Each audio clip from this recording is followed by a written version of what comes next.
qualité d'une belle poterie, c'est un accord parfait entre la forme et la couleur qui va la revêtir.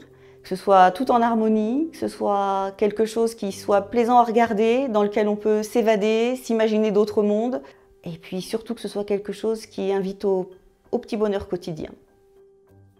Bonjour, je m'appelle Marie Duchesne.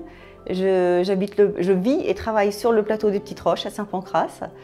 J'y suis arrivée en 1985 et depuis je suis très heureuse de vivre ici et surtout de créer ici parce que c'est un endroit merveilleux où on a des sources d'inspiration permanentes en regardant dehors sans arrêt. J'ai monté mon entreprise de poterie, l'Atelier du Roc d'Arguille, en 2000. J'ai choisi ce métier parce que c'était un rêve d'enfant. À l'âge de 7 ans, j'avais vu quelqu'un tourner, j'ai trouvé ça magique. Et c'était mon rêve de pouvoir faire ça. Et comme j'aime beaucoup la couleur, naturellement, ce sont les émaux haute température qui m'ont attirée. Les émaux, notamment les anciens émaux chinois de l'époque Song.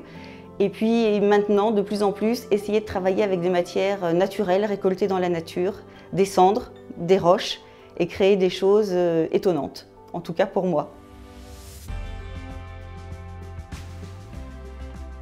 Alors la journée type, il n'y en a pas vraiment parce que ça se fait sur plusieurs jours. Il y a les périodes de tournage où je prépare ma terre, je la tourne. Le lendemain, quand elle a la consistance du cuir, je la tournasse pour donner des petits pieds, alléger la forme. Et puis ça sèche pendant 2 semaines et demie. Il y a une première cuisson à 1000 degrés. Puis la préparation des émaux et là, la grosse cuisson, celle que je préfère, à 1280, 1300 degrés, où là, il va se passer des tas de choses intéressantes dans le four avec le mélange des minéraux, des oxydes, de toutes ces choses-là. Donc dans les céramiques qui sont présentes ici, il y a des bleus de fer qui sont repartis d'un travail que faisaient les potiers à l'époque Song, c'est-à-dire créer du bleu avec de l'oxyde de fer. Il y a des émaux à la cendre de vigne et de châtaignier, des émaux à la cendre de foin de Chartreuse, des émaux avec des coulures de cendre de vigne de vin blanc bio de Savoie.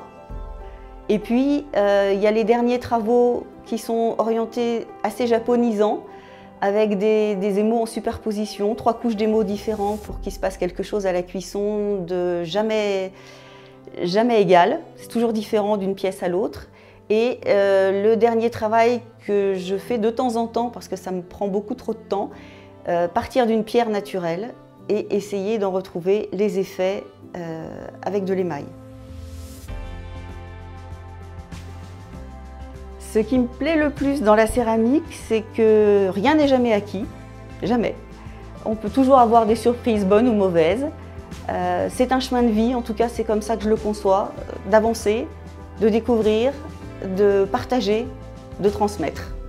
Ça me paraît très important.